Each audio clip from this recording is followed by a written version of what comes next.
warahmatullahi wabarakatuh.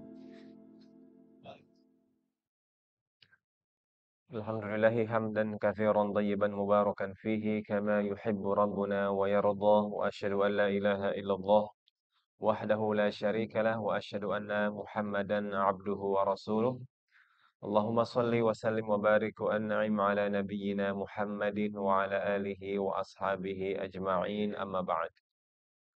Hadirin jamaah Masjid Darussalam yang insyaallah dimuliakan dan dirahmati Allah Subhanahu wa taala.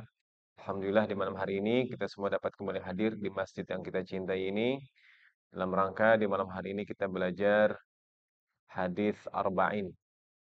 Insyaallah yang akan kita bahas adalah hadis yang ke-10 sebagaimana silsilah dari kajian hadis arba'in. Maka saat ini kita masuk ke hadis yang ke-10. Sebelum kita masuk ke kajian, mari bersama kita membaca ini hadis ke-10 ini. Mungkin agak kecil tulisannya ya. Silakan jamaah yang ingin membaca bersama, saya akan baca, silakan mengulangi setelahnya. Bismillahirrahmanirrahim. An Abi Hurairah radhiyallahu anhu qala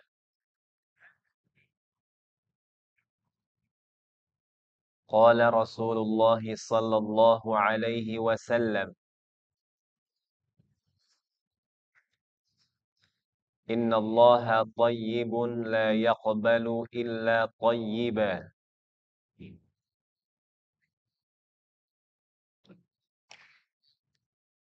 Wa inna Allah amara al-mu'minin bima amara bihil mursalin. Faqala Ya ayyuhar rusulu kulu minat tayyibati wa'malu salihan.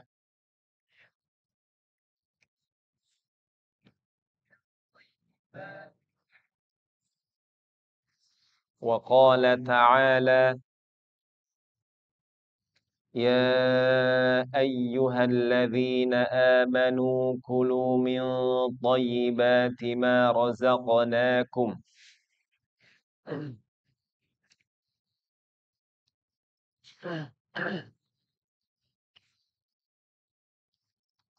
ثم ذكر الرجل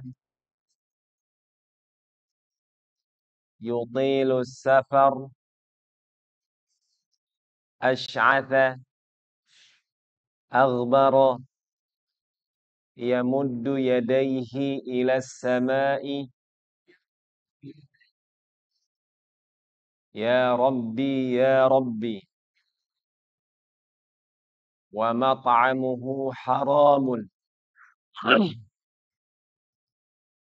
ومشربه حرام وملبسه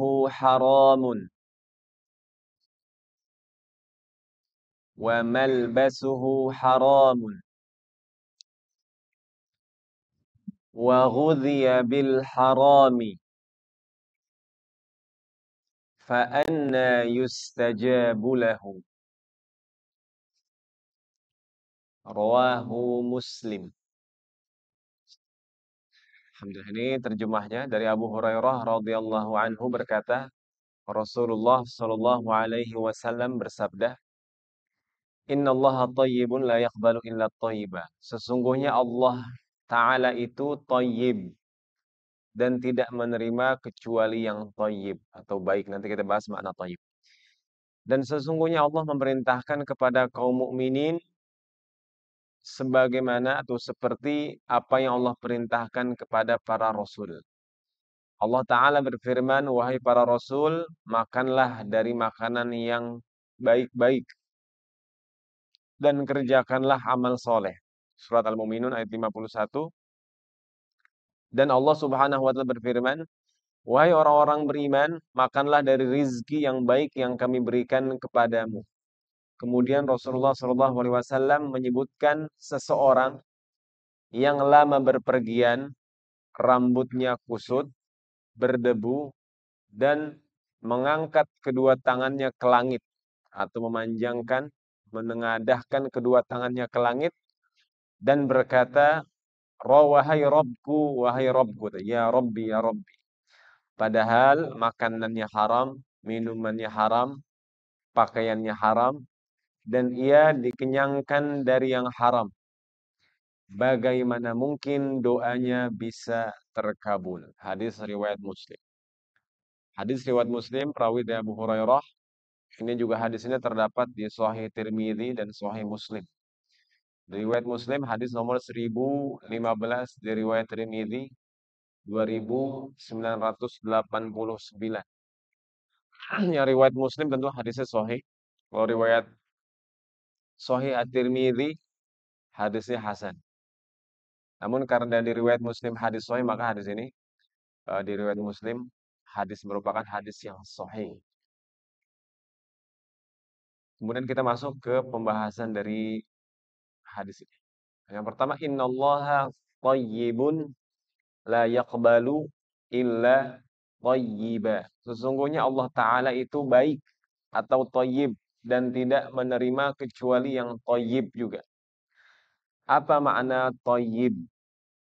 Kita tahu baik. Tapi apakah cukup gitu makna thayyib kalau kita terjemahkan dengan baik? Hasan apa? Baik. Khair, ada khair juga baik. Apa beda hasan, khair, thayyib? Makna thayyib yang pertama, at-thayyib merupakan salah satu dari Asmaul Husna yang terdapat dalam hadis Nabi. Kalau kita lihat dari 99, at-thayyib nggak termasuk. Namun Nabi tegaskan dalam hadis ini, innallaha thayyibun. Allah itu thayyib, berarti thayyib masuk salah satu nama dan sifat Allah yang mulia yang Nabi sebutkan. Yang kedua, dan thayyib bermakna bersih, suci, baik, sempurna, zahir dan batin. Dan dia merupakan dan terlepas dari kecacatan atau kerusakan. Jadi yang disebut thayyib terlepas dari kecacatan dan kerusakan, baik secara zahir atau secara batin. Jadi bersih, suci, baik, sempurna, terlepas dari kecacatan zahir atau kerusakan yang zahir dan yang batin, itu thayyib. Dan lawannya dari thayyib namanya khabith. Khabith. Khabith itu berarti makna sebaliknya, kotor, buruk, najis, rusak, cacat, dan tidak layak, itu namanya khabith. Allah itu thayyib dan Allah tidak menerima kecuali yang thayyib juga. Maka berarti dalam hadis ini maka seorang mukmin harus thayyib. Allah pemilik kesempurnaan dan tidak akan tampak kehadiran Allah, cahaya Allah, kedekatan dengan Allah kepada makhluknya atau manusia kecuali jika manusia itu thayyib.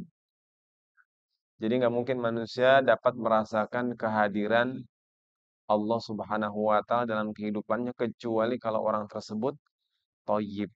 Dan di akhirat juga manusia tersebut tidak akan mampu bertemu dengan Allah Subhanahu wa taala kecuali jika dia datang kepada Allah dengan keadaan yang thayyib juga. Nah, sebagaimana Allah tidak menerima yang kecuali yang thayyib, maka mukmin yang thayyib adalah yang tidak melakukan atau menerima sesuatu kecuali yang thayyib juga. Jadi dalam kalimat ini kita diajarkan untuk menjadi pribadi yang thayyib dan kita diajarkan untuk tidak menerima kecuali yang thayyib juga. Tidak menerima dan tidak mengerjakan kecuali yang thayyib juga. Yang baik, yang bersih, terlepas dari kecacatan, kerusakan, baik secara zahir, misalkan amalan kita, yang merusak amalan bisa jadi niatnya, bisa jadi niatnya rusak, atau tata caranya rusak, atau kebersihannya rusak. Maka dalam ibadah, sholat harus thayyib sholat. Rukun, syarat, tersah semua. Tata caranya baik, nggak ada yang cacat, nggak ada yang rusak. Gitu ya.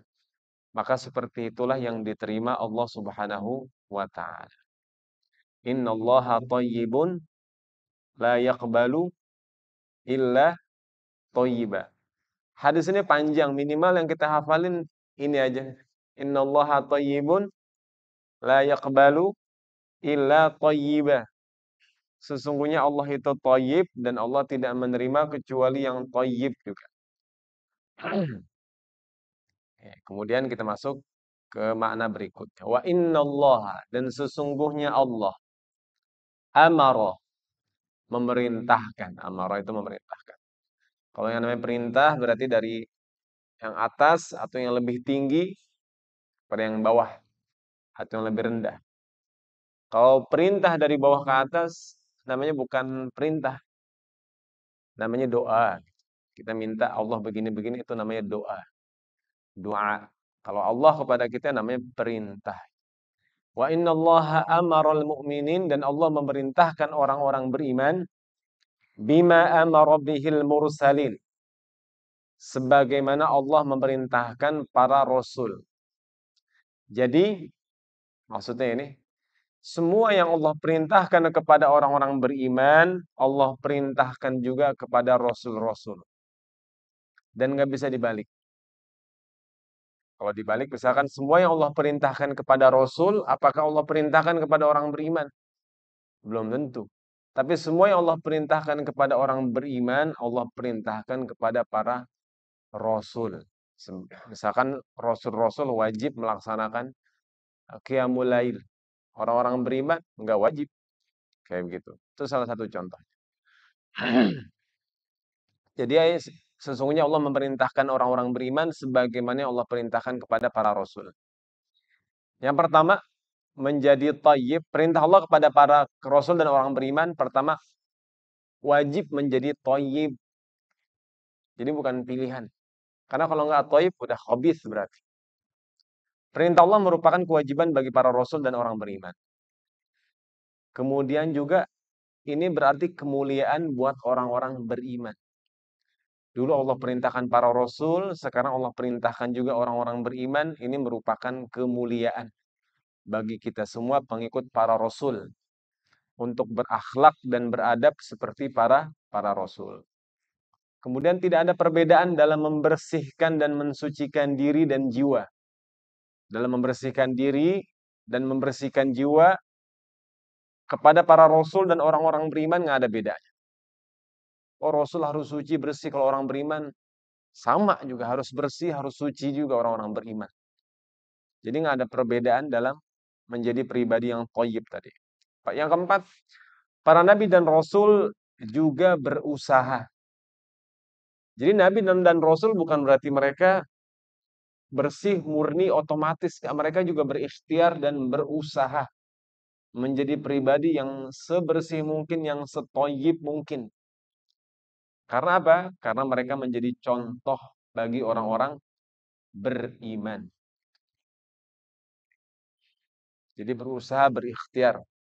Baik para rasul, para nabi, para wali, para alim, ulama, mereka harus menjadi contoh untuk menjadi pribadi yang thayyib.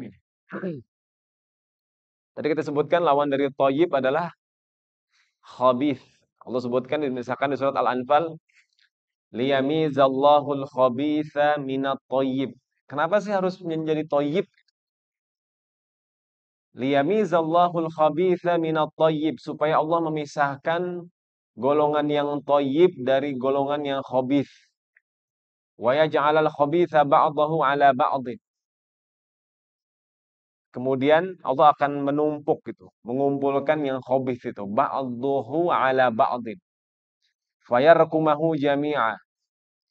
Kemudian seluruhnya dimasukkan, fayaj'alahu fi jahannam, dan dijadikan mereka semua ke dalam neraka jahanam. Kesimpulannya, yang khabith tempat kembalinya adalah neraka jahanam. Yang thayyib tempat mereka adalah syurga. Bahkan nanti kita sebutkan syurga itu disebut dengan masakina thayyibah. Jadi syurga itu ciri-cirinya thayyib juga. Masuk bahasan berikutnya. Jadi Nabi sebutkan, faqala ya ayyuhar rusul kulu minat thayyibat wa'malu salihan. Inni bima ta'maluna alim. Wahai para rasul, makanlah dari yang baik-baik, yang thayyib, bersih, yang suci, yang sempurna, nggak ada kekurangan, kemudian juga nggak ada kecacatan dan layak buat dimakan tadi. Wa'malu sholiha dan beramal soleh lah. Kemudian kepada orang-orang beriman, wahai orang-orang beriman, makanlah dari yang thayyib yang kami rizkikan kepada kalian. Di sini ada perbedaan lafaz antara perintah Allah kepada para rasul dan perintah Allah kepada orang-orang beriman. Kalau rasul, makanlah dari yang thayyibat, ada alif lamnya. At-thayyibat. Kulu minat thayyibat. Kalau orang-orang beriman, kulu min thayyibati ma razaqnakum. Kalau kita lihat lagi misalkan contoh tentang ya ayuhan nasu kulu mimma fil ardi halalan thayyiba. Jadi memang ada derajat ini dalam mendapatkan rizki dan dalam memakan rizkinya. Kalau manusia secara umum Allah perintahkan untuk memakan yang halal dan thayyib. Itu kalau ya ayuhan nas. Dan perintahnya makanlah dari apa yang ada di bumi. Makanlah dari apa yang ada di bumi. Jadi contohnya seperti ini makanan udah disiapkan, silahkan makan. Tapi yang halal sama thayyib. Kalau orang-orang beriman beda. Allah katakan di sini, wahai orang-orang beriman, makanlah dari yang thayyib yang kami rizkikan, kami berikan kepadamu. Jadi kalau orang beriman, itu bukan, ini makan-makan aja, tapi diambil makanannya kemudian diberikan. Silahkan makan. Lebih tinggi yang mana derajatnya? Manusia atau orang beriman? Orang beriman. Jadi nggak disuruh ngambil sendiri seakan-akan begitu. Tapi diambilin, kemudian dipersilahkan makan. Kulu min thayyibati ma razaqnakum. Itu orang-orang beriman. Kemudian ada perintah setelah makan, bersyukur in kuntum iyyahu ta'budun dan memurnikan ibadah kepada Allah Subhanahu wa taala. Kalau Rasul beda. Jadi seakan-akan kalau Rasul ada alif lam di sini, para Rasul akan menunjukkan kezuhudan. Mereka tuh makan seperlunya aja, ada alif lam di sini. At-thayyibat. Jadi mereka makan seperlunya secukupnya aja. Enggak berlebihan. Itu kalau para Rasul. Kulu minat thayyibat. Ada alif lam ta'rif dalam bahasa Arab begitu. Kalau orang beriman nggak ada alif lamnya. Kalau ada alif lam dalam bahasa Arab dikenal dengan nakirah. Bisa jadi orang beriman makannya banyak, bisa jadi. Kalau Rasul enggak. Rasul mereka makan sesuai dengan kebutuhan mereka. Ini para Rasul. Perbedaan alif lam seperti ini. Dan para Rasul langsung diperintahkan beramal soleh. Jadi kenapa Rasul nggak diperintahkan bersyukur? Jadi yang namanya bersyukur itu udah menjadi karakter para Rasul. Nggak usah disuruh lagi. Kemudian berikhlas dalam beribadah itu para Rasul nggak perlu disuruh lagi. Langsung wa'malu sholihan. Kalau orang beriman masih harus diingatkan untuk bersyukur, masih harus diingatkan untuk beribadah secara murni. Maksudnya seperti itu. Wallahu a'lam. Kemudian ini yang tadi disebutkan ya. Nah, kalau orang manusia seperti ini, halalan thayyiba. Kalau orang beriman, kulu minat thayyibati ma razaqnakum. Jadi kalau manusia biasa itu disuruh ngambil rizkinya sendiri. Yang halal, yang thayyib. Tapi kalau orang beriman, rizkinya Allah anterin. Allah anterin. Kemudian silakan makan dari yang kami rizkikan kepadamu. Itu kan berarti dibawain. Diberikan. Ada yang lebih tinggi lagi dari orang-orang beriman. Namanya orang beriman dan bertakwa. Allah sebutkan di surat Al-A'raf, walau anna ahlal qura amanu wattaqaw. Beriman, bertakwa. Apa lanjutannya? La fatahna alaihim barakatin minas samai wal ard. Kami bukakan bagi mereka barokat, kan berkah, barokat pakai jamak lagi. Minas sama dari langit wal ard dan dari bumi. Kalau Allah bukakan keberkahan untuk kita dari langit dan dari bumi, mau nyari rezeki kemana lagi? Ini untuk mereka yang beriman dan bertakwa. Amanu wattaqau. Jadi kalau manusia ambil sendiri. Beriman diambilin, dibawain, dipersilahkan. Beriman bertakwa dibukakan dari langit dan dari bumi. Subhanallah.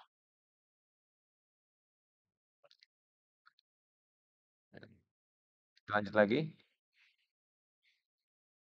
Nih.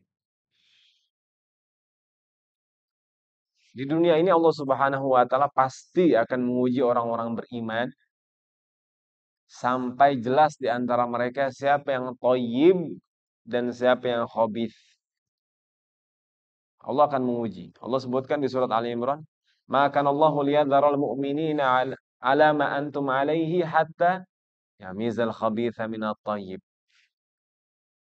Pasti Allah akan menghadirkan suatu ujian yang akan menampakkan dari dalam diri orang-orang beriman tersebut siapa yang benar-benar thayyib, bersih, suci, kemudian murni mereka dalam keimanan, nggak ada kecacatan, nggak ada kerusakan, dan mereka layak masuk surga. Gitu.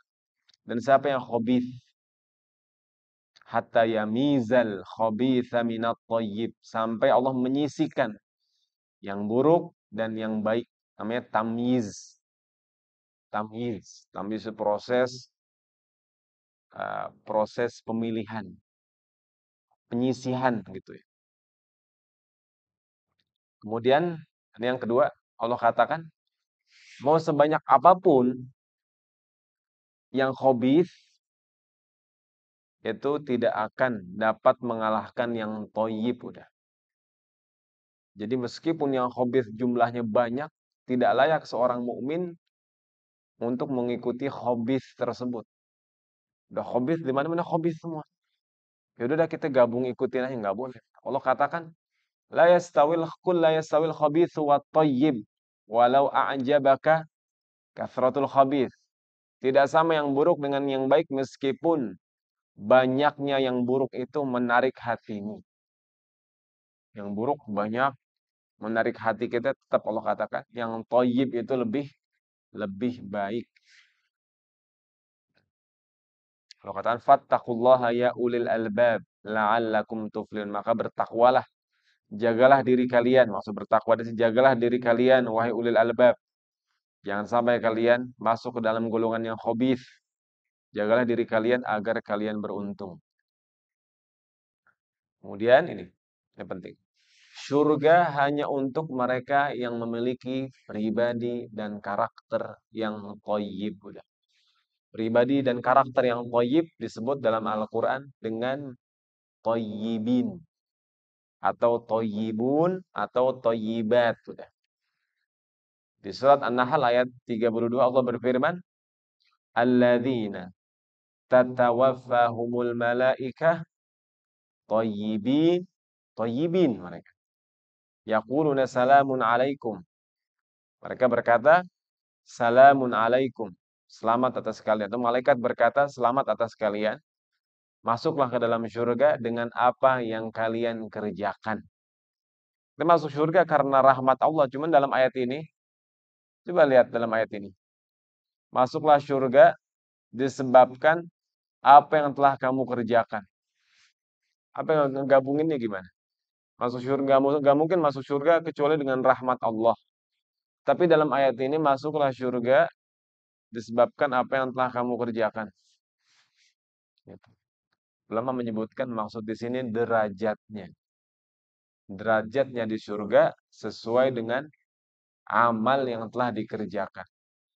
Adapun masuknya itu dengan rahmat Allah. Karena nggak mungkin mereka ini jadi golongan thayyibin kecuali dengan rahmat Allah Subhanahu wa taala.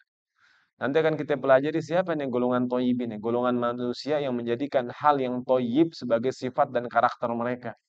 Mereka hidup dengan cara yang thayyib sehingga mereka mati dalam keadaan thayyib. Mereka hidup dengan cara yang thayyib, mereka meninggal dalam keadaan yang thayyib, thayyibin. Orang-orang thayyibin. Yang kedua adalah mereka senantiasa beramal soleh. Mereka beramal soleh Allah berikan kepada mereka bukan mati dalam keadaan thayyib aja. Bahkan mereka hidup dengan keadaan yang thayyib. Berarti apa? Bersih, baik, sempurna hidup mereka, kemudian nggak ada kecacatan. Semuanya mereka merasakan kelayakan dalam kehidupan ini. Hayatan thayyibah. Lihat ayatnya. Man amila solihan. Barang siapa yang beramal soleh. Min dzakarin au untha. Dari laki-laki atau dari perempuan. Wahuwa mu'min. Dan dia beriman. Falanuhyiyannahu hayatan thayyibah. Kami akan hidupkan dia. Berikan mereka kehidupan dengan kehidupan yang thayyibah. Kehidupan yang rizkinya thayyib. Dzurriyah, nanti kita sebut dzurriyatan thayyibah. Rizki mereka thayyib. Anak mereka thayyib, keturunan mereka thayyib. Berarti keturunan yang thayyib, keturunan yang baik, bersih, suci, sempurna, nggak ada kecacatan, nggak ada kekurangan, dan layak gitu meneruskan perjuangan generasi-generasi sebelum. Lawan dari thayyib, khabith. Kemudian setelah mereka punya kalimatan thayyibah, ketauhidan, mereka senantiasa beramal soleh. Nah, mereka ini kalau memberi baik harta, material, non material pasti yang thayyib juga. Allah sebutkan dalam Al-Qur'an, ya ayyuhalladzina amanu anfiqu min thayyibati ma razaqnakum. Berinfaklah di jalan Allah dari hasil usahamu yang thayyib. Hasil usaha yang thayyib. Jadi pekerjaannya thayyib, penghasilannya thayyib, dan dia berinfak dari yang thayyib tadi. Allah tidak akan menerima kecuali yang thayyib karena Allah Maha Thayyib. Innallaha thayyibun la yaqbalu illa thayyibah. Kemudian mereka akan mendapatkan generasi penerus yang thayyib juga atau dzurriyyatan thayyibah. Nabi Zakaria berdoa, "Hunalika da'a Zakaria rabbah qala rabbi habli min ladunka dzurriyyatan thayyibah." Jadi orang-orang yang thayyib enggak usah khawatir. Mereka akan mendapatkan generasi yang thayyib juga. Allah udah janjikan at-thayyibat lit-thayyibin udah. Yang baik, maka generasinya akan mendapatkan generasi yang baik juga. Qala rabbi habli min ladunka dzurriyyatan thayyibah. Di samping Nabi Zakaria berdoa kepada Allah dan berikhtiar. Nabi Zakaria berdoa dan berikhtiar untuk mendapatkan generasi atau keturunan dzurriyyatan thayyibah yang baik ini. Jadi kita minta kepada Allah sifat thayyib dari segala sesuatu. Rizki, kesehatan, khususnya keturunannya dzurriyyatan thayyibah. Jadi nggak mungkin punya keturunan dzurriyyatan thayyibah kecuali dia memiliki pasangan yang thayyibat juga. Allah bilang at-thayyibun lit-thayyibat. Laki-laki yang thayyib untuk perempuan yang thayyib. Nah, kalau laki-laki yang thayyib dan perempuan yang thayyib akan melahirkan dzurriyyatan thayyibah. Kemudian ini nanti laki-laki yang thayyib, perempuan thayyib, kemudian anaknya thayyib, muncul masyarakat yang thayyib. Allah sebut dalam Al-Qur'an baldatun thayyibatun wa rabbun ghafur atau al-baladu at-thayyib. Jadi tidak ada yang hadir dari pribadi yang thayyib kecuali hal yang thayyib juga. Wal baladu thayyibu yakhruju nabatuhu biizni rabbih. Tanah yang thayyib, tanaman-tanaman tumbuh subur dengan izin Allah. Tanah yang thayyib itu. Tanah yang thayyib itu semua dari mana asalnya? Dari tanah semua. Maka jadi pribadi yang thayyib nggak akan mengeluarkan kecuali yang thayyib juga amal soleh, perkataan, perbuatan, tulisan, seluruhnya itu yang hadir nanti thayyib juga. Walladzi khabutha la yakhruju illa nakida. Dan tanah yang khabith, yang tidak subur, tanaman-tanamannya hanya tumbuh merana, nggak akan tumbuh dengan baik. Kemudian surga disebut dengan masakina thayyibatan. Allah sebut dalam Al-Qur'an, wa'adallahul mu'minin wal mu'minat. Allah menjanjikan untuk orang-orang beriman, laki-laki dan perempuan, jannat tajri min tahtihal anhar. Surga mengalir di bawahnya sungai-sungai khalidina fiha. Mereka kekal di dalamnya. Perhatiin di sini yang pertama Allah janjikan surga. Yang kedua Allah janjikan apa? Masakina thayyibah. Jadi yang pertama surga, yang kedua Di dalam surga itu ada namanya masakina thayyibatan. Tempat tinggal yang thayyibah, sempurna, baik, bersih, suci, nggak ada kekurangan di situ. Fi jannati adn, di surga Aden Allah Subhanahu wa taala. Allah berikan surga secara umum, Allah tambahkan lagi masakina thayyibah untuk orang-orang beriman, laki-laki dan perempuan tadi. Waridwanun minallahi akbar, dan keridhaan Allah itu lebih besar. Jadi surga disebut juga tempat tinggal yang thayyib. Jadi begini kesimpulannya, sederhanakan. At-thayyibin tadi artinya orang-orang yang thayyib. Orang-orang yang thayyib itu mereka memiliki kalimatan thayyibah, ketauhidan. Kemudian mereka bersyukur, bertasbih, berzikir kepada Allah. Mereka tilawah Al-Quran. Jadi ada kalimatan thayyibah dalam Al-Quran, ada kalimut thayyib. Satu lagi ada qaul at-thayyib wa hudu ila thayyibi minal qauli.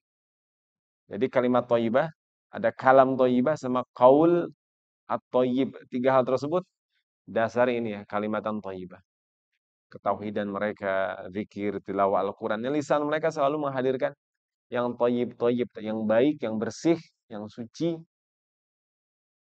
yang bukan yang rusak begitu, yang keluar dari lisan mereka. Kemudian yang masuk juga, yang keluar dari lidah mereka thayyib, dan yang masuk ke mulut mereka halalan thayyibah. Yang masuk ke mulut mereka juga yang thayyib juga. Maka mereka nggak menghadirkan, mereka nggak menginfakkan kecuali yang thayyib juga udah. Wa anfiqum min thayyibati ma razaqnakum. Maka akan lahir nanti al-balad at-thayyib, baik rumah tangga yang thayyib atau masyarakat yang thayyib atau negara yang thayyib. Kalau itu terbentuk udah jadi hayatan thayyibah. Keluarga tersebut hidup dalam keadaan hayatan thayyibah. Pribadi tersebut, keluarga tersebut, masyarakat tersebut hidup dalam keadaan dari hayatan thayyibah. Nanti akan lahir tentunya generasi setelahnya, generasi dzurriyyatan thayyibah.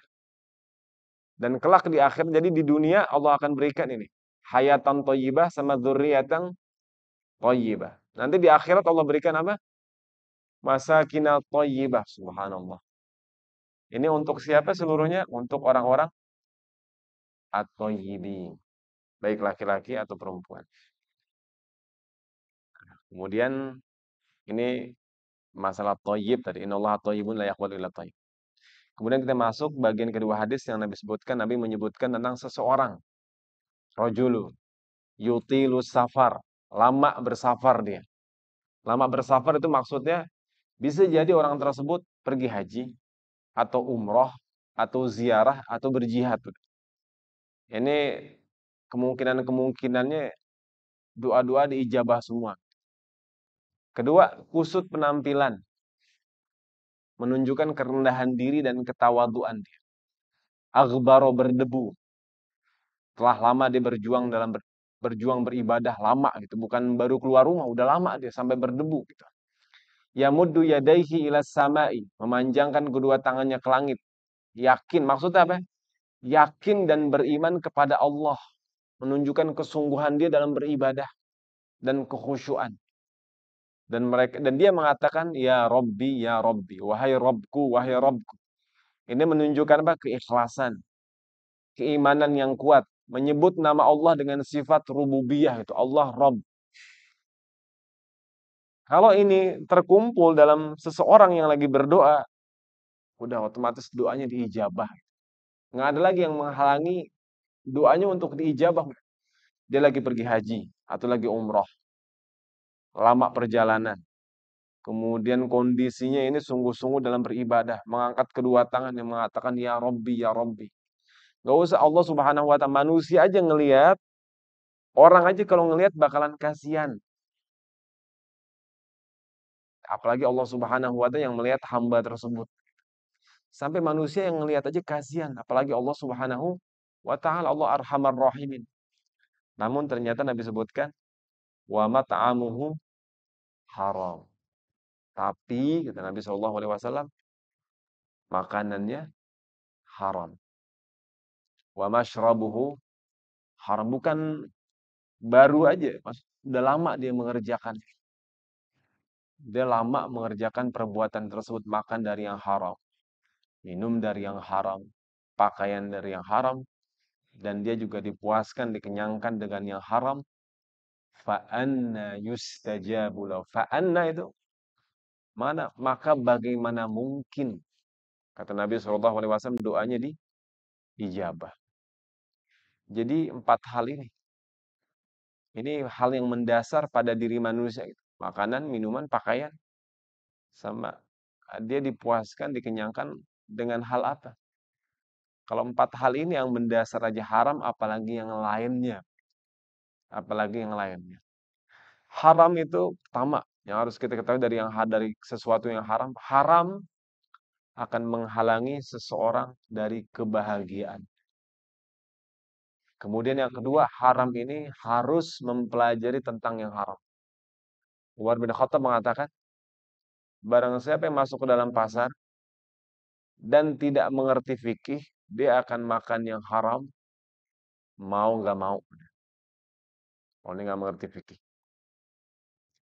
Yang ketiga, sesuatu yang halal didapat dari yang haram, maka haram. Halal, tapi didapat dengan cara yang haram, maka haram. Kambing, makan kambing halal, tapi didapat dengan cara mencuri, haram. Harta itu halal kecuali didapat dengan yang haram. Harta asalnya halal, kecuali kalau didapat dengan cara yang haram atau dikeluarkan untuk yang haram. Mencarinya halal, tapi digunakan untuk berjudi, haram. Kemudian, jadi ini kalau haram, pembahasan panjang dan kita bahas perlahan, dan yang terakhir ini ya. 5 langkah menjauhkan diri dari yang haram. Yang pertama, taubat nasuha dan istighfar. Taubatan nasuha sama beristighfar kepada Allah. Bahkan ulama menyebutkan, salah satu fatwa menyebutkan, orang misalkan dahulu bekerja di tempat yang haram, kemudian bertaubat. Ulama menyebutkan, maka taubatnya tersebut membersihkan hartanya. Karena dulu dia kerja di tempat yang haram, kemudian dapat penghasilan dari tempat kerja tersebut. Selama nggak ada hak orang lain. Selama nggak ada hak orang lain. Ketika dia bertaubat, taubatan nasuha, maka taubat tersebut membersihkan hartanya yang lalu. Kemudian yang kedua, jadi pertama taubat dan istighfar. Memperbanyak mencari yang halal dan amal soleh. Ini teorinya begini. Misalkan ada air. Ada air, kita sebutkan dalam fikih, kalau ada air 2 kula, maka kalau ada sesuatu yang najis masuk ke dalam air tersebut, nggak akan merubah kesucian air. Begitu. Ada air 2 kula, kalau ada sesuatu yang najis masuk ke air tersebut, airnya tetap suci. Jadi memperbanyak mencari harta yang halal sebanyak mungkin. Sampai yang halal itu dapat menutupi dan mengalahkan yang haram tadi. Kemudian yang keempat ini, yakin bahwa rizki telah ditetapkan Allah. Karena mungkin yang mendorong orang melakukan yang haram, karena mungkin mau cepat mendapatkan sesuatu yang diinginkan. Maka carilah dengan ketaatan. Jangan tergesa dengan melakukan yang haram. Cari dengan ketaatan kepada Allah. Kemudian, yang halal jelas dan yang haram jelas, dan di antara keduanya ada yang disebut dengan syubhat, wa bainahuma umurun mushtabihat. Maka langkah keempat, wajib mempelajari halal dan haram tadi. Fikihnya sebagaimana Umar mengatakan. Yang terakhir, ambil pelajaran dari kehancuran mereka yang pernah memakan yang haram. Jadi 5 hal ini langkah kita menjauhkan diri dari yang haram. Taubat nasuha, memperbanyak mencari yang halal. Kalau misalkan belum pernah sama sekali memakan yang haram, alhamdulillah. Tinggal yakin bahwa rezeki Allah tetapkan. Kemudian pelajari, jangan sampai terjerumus, jangan sampai terjatuh, dan ambil pelajaran dari mereka yang pernah, dari kehancuran mereka yang pernah memakan yang haram. Kita ambil hikmahnya, ambil pelajarannya, agar tidak terjatuh sebagaimana mereka, pernah terjatuh.